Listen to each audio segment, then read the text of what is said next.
तो guys welcome है आपका इस ऑनलाइन मार्केटिंग सेशन में, जो कि हर फेसबुक मार्केटर और ऑनलाइन मार्केटर के लिए बहुत इंपॉर्टेंट होने वाला है। इस सेशन में हम डिस्कस करेंगे कि एक आइडियल कस्टमर एवेटार के बारे में।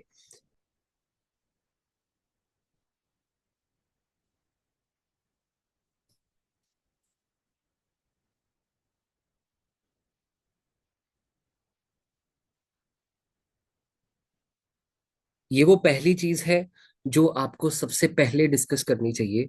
बहुत सारे लोग जो है वो नए बिजनेसेस जो हैं ऑनलाइन बिजनेस स्टार्ट करते हैं, चाहे ऑफलाइन बिजनेस चाहे ऑनलाइन बिजनेस। उन्हें लेकिन ये नहीं पता होता है कि वो कैसे बेच रहे हैं। उन्हें ये भी नहीं पता होता है कि उनका एक आइडियल कस्टमर जो है वो कौन है।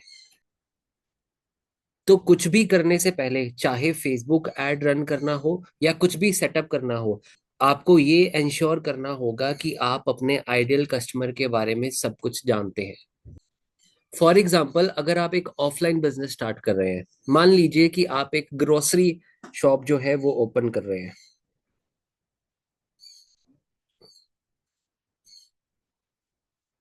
एक ग्रोसरी स्टोर को ओपन करना चाहते हैं किसी एक पर्टिकुलर लोकेलिटी में।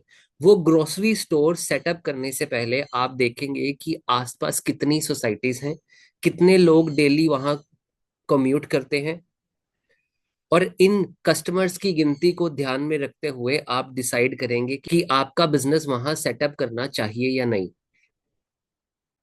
एक ऑनलाइन बिजनेस में भी एग्जैक्टली यही चीज अप्लाई होती है। सबसे पहले आपको अपने आइडियल कस्टमर एवाटार के ऊपर जो है वो ध्यान देना होता है।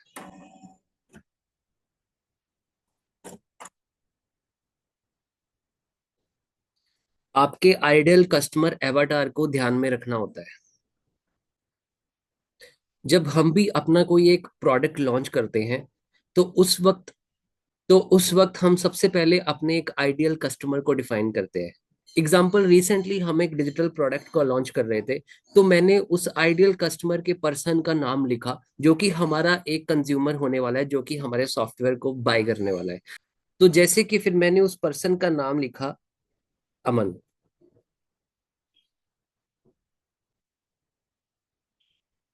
और फिर मैंने देखा कि वो मेरा जो आइडियल कस्टमर है वो क्या कर रहा होगा। मेरा आइडियल कस्टमर एक डिजिटल मार्केटिंग एजेंसी ओनर है, और वो भी एक ऐसा पर्सन है जो कॉलेज दिनों में स्पोर्ट्स में अच्छा था, और अब वो 35 से 40 साल का हो चुका है, और अपनी एजेंसी को, एक अपनी डिजिटल मार्केटिंग एजेंसी को नेक्स्ट लेवल पे ले जाना चाहता है।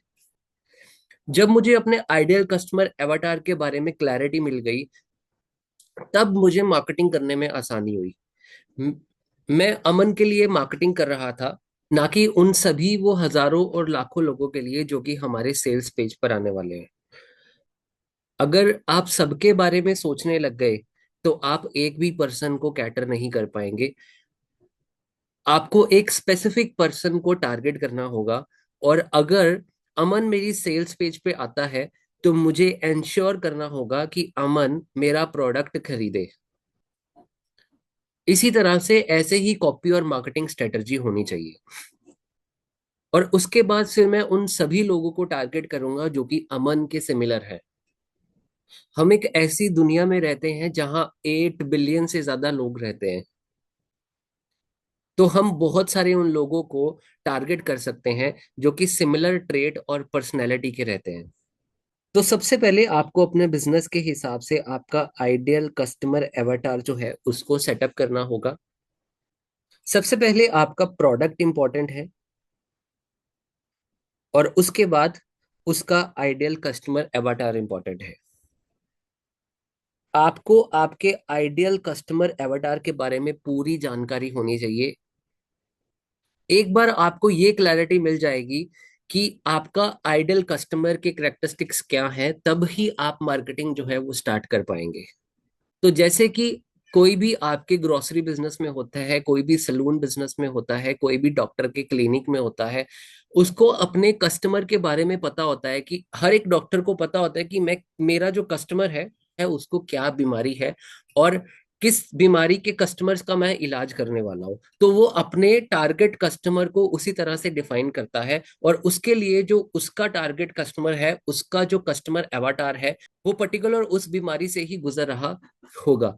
तो इस तरह से हमें भी कोई भी ऑनलाइन बिजनेस या किसी भी तरह का बिजनेस जब हमने स्टार्ट करना है, तो सबसे पहला स्टेप जो है वो ये है कि हमें अपने प्रोडक्ट के लिए एक आइडियल कस्टमर की करेक्टरिस्टिक्स को, अपने एक आइडियल कस्टमर को प्रॉपरली डिफाइन करना है कि वो कैसा है, वो कहाँ रहता होगा, किस तरह से क्या उसकी सोच होगी, उसको क्या नीड होगा, क्या एज होगी, या हम अपने प्रोडक्ट से क्या प्रॉब्लम जो है उसकी सॉल्व करने वाले हैं।